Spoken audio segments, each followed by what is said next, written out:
Hi hello అండి, ఎలా ఉన్నారు? అందరూ బాగున్నారు ఫ్రెండ్స్. ఈ రోజైతే ఒక స్పెషల్గా కర్రీ అయితే చేశానండి. నా చేతులతో నేనే ఒక దగ్గర చూసి కర్రీ అయితే ప్రిపేర్ చేశానండి. అచ్చం మనం రెస్టారెంట్లో కర్రీ చికెన్ గ్రేవీ కర్రీ తింటే ఎలా ఉంటుందో అచ్చం అలాగే చేశానండి. అందులో చిన్న సీక్రెట్ ఉందండి. ఆ సీక్రెట్ ఏంటంటే తీసుకోవాలంటే ఖచ్చితంగా మీరు ఈ వీడియో చూడాలి. చూస్తుంటేనే నోరు ఊరిపోతుందండి. అలా వండుతూనే తినాలనిపిస్తుంది. అంత టేస్టీగా ఉందండి. అబ్బబ్బబ్బా, చాలా సూపర్ అండి. మరి మిస్ అవ్వకండి, డోంట్ మిస్. ఇది ఒక అర కేజీ చికెన్ తీసుకున్నాను. నీట్గా శుభ్రంగా ముక్కలై కొట్టించుకున్న తర్వాత దీన్ని శుభ్రంగా నీట్గా కడుక్కున్నాను. ఈ కడుక్కున్న తర్వాత ఇందులోకి ఇప్పుడు మనం మసాలా అయితే పట్టిద్దాం. ఇది ఇది అల్లం వెల్లుల్లి పేస్ట్ అండి. ఇది కచ్చా పిచ్చా దంచుకొని వేసుకోవాలి ఇందులోని. దీనికి టేస్ట్ రావాలంటే ఈ విధంగానే దంచుకొని వేసుకోవాలి. అలాగే చిటికెడు పసుపు,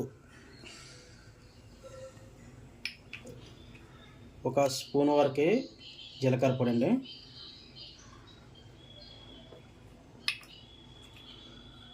ఒక స్పూన్ వరకు ధనియాల పొడి,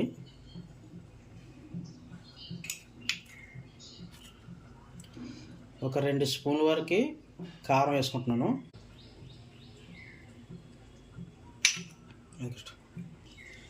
తగినంత సాల్ట్ అండి.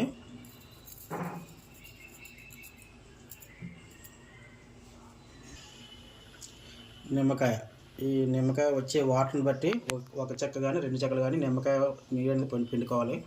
నిమ్మకాయ రసం, అలాగే పెరుగు. మనకి ఒక ప్యాకెట్ తెచ్చుకుంటే అందులో అర ప్యాకెట్ పెరుగు తీసుకొని పెరుగు వేసుకోవాలి.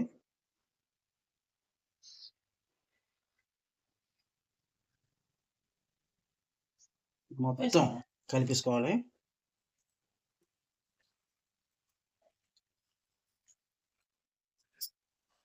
ఈ విధంగా మసాలా మొత్తం బాగా పట్టించిన తర్వాత ఒక 20 నిమిషాల పాటు పక్కన ఉంచుకోవాలి. తర్వాత ఏంటంటే ఉల్లిపాయలు అయితే మనం ఫ్రైడ్ ఆనియన్స్ తయారు చేసుకుంటాం కదండి, ఆ విధంగా కట్ చేసుకోవాలి. ఫ్రైడ్ ఆనియన్స్లో కట్ చేసుకొని ఇప్పుడు స్టవ్ పై పెనం పెట్టుకొని అందులో తగినంత ఆయిల్ వేసుకోవాలి.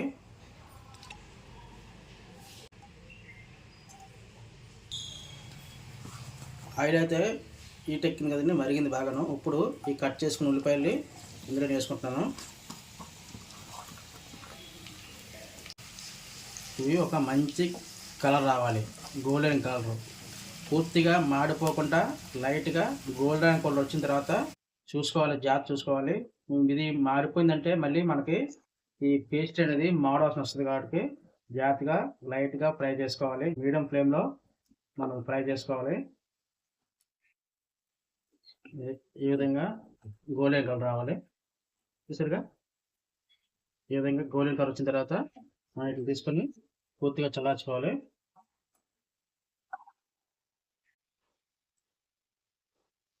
పూర్తిగా చల్లారిన తర్వాత ఇది మొత్తం మీద పేస్ట్ పెట్టుకోవాలి. మనకి ఫ్రైడ్ రైస్ అయితే పూర్తిగా ఇవి చల్లబడిపోయండి, చల్లగా అయిపోయి. ఇప్పుడు మిక్సీ పట్టుకుందాం. మిక్సీ పట్టుకోవాలి. ఇవి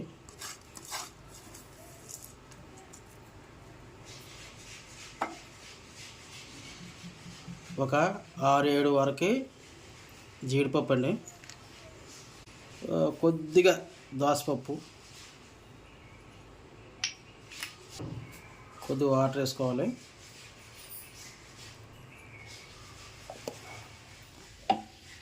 ఇది ఈ విధంగా మనం పేస్ట్ అనేది చేసుకోవాలి. ఉల్లిపాయ పేస్ట్ అన్నమాట ఇది. ఉల్లిపాయ జీడిపప్పు పేస్ట్. ఈ బిర్యానీ సామాన్లు వేసుకోవాలండి. స్టార్టింగ్ బిర్యానీ ఆకు, చెక్క, 4 లవంగాలు, ఒక 4 యాలక, చిన్నది జాజి పువ్వు. అంటే కర్రీ తక్కువ కాబట్టి, చికెన్ తక్కువ కాబట్టి తక్కువగా వేసుకుంటున్నాను నేను.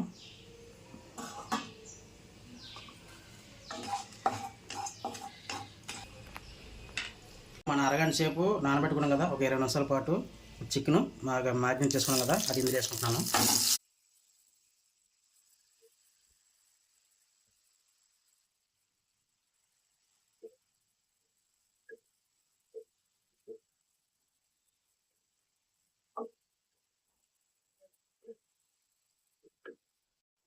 ఒక 5 మినిట్స్ మూత పెట్టుకుందాం.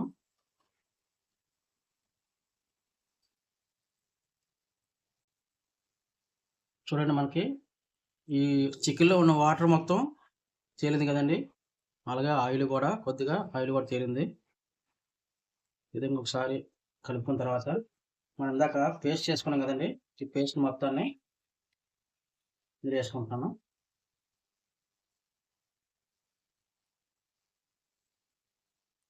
అలాగే ఈ గిన్నె కడగా ఉన్న నీళ్ళతోటి ఉన్నాయి కదా, నీళ్ళు అవి కూడా వేసేద్దామండి.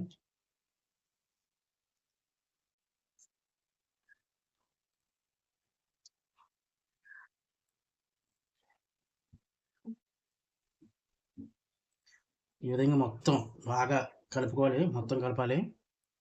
ముక్క పీస్ మొత్తం కలవాలి.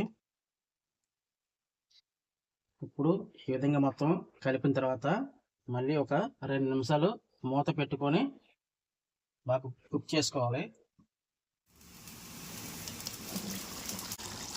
ఫైనల్గా లాస్ట్లో ఒక 6 పచ్చిమిర్చి కట్ చేయకుండా వేసుకుంటానండి. కొద్దిగా కరివేపాకు,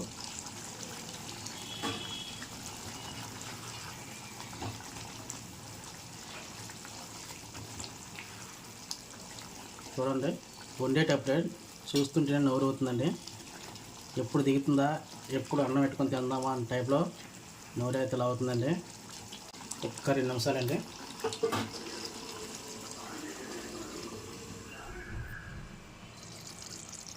వావ్, ఫైనల్గా అయితే మనకి గుమ్మలాడే చికెన్ కర్రీ తయారైపోయిందండి. ఫైనల్గా అయితే మనం కొత్తిమీర వేసుకుందాం.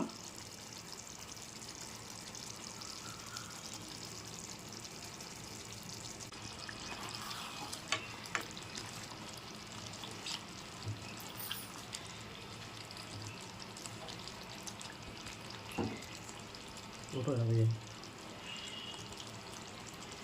అవుతుందా?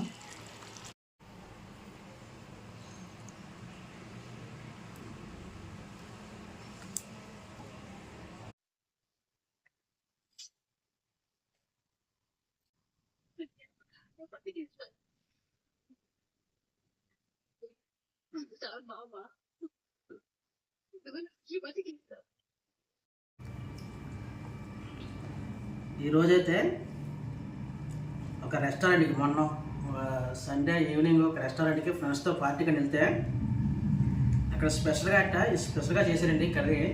గ్రేవీతో కర్రీ బాగా చేశారు, చికెన్ కర్రీ వండారండి. తిన్న తర్వాత ఇలాంటిది ఖచ్చితంగా చెయ్యాలి అనుకున్నానండి.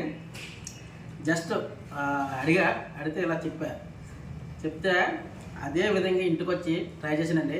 వాళ్ళు చెప్పింది అందులో పెద్దగా ఇచ్చలేదండి, చిన్న సీక్రెట్ ఉందండి. అబ్బా, చూసారు కదా, ఆల్రెడీ మీరు వీడియో చూసి ఉంటారు. అందులో సీక్రెట్ మధ్యలో ఒకటి వేసాను. దానివల్ల అయితే కర్రీ టేస్ట్ అయితే మారిపోయిందండి. ఉన్నాళ్ళు పెట్టి వండుకున్న కర్రీ వేరా, ఈ కర్రీ వేరా,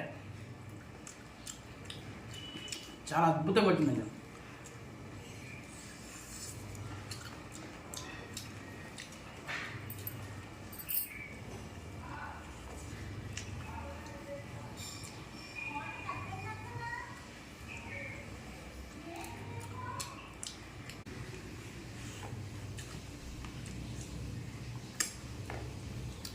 వచ్చిందండి కర్రీ అయితే.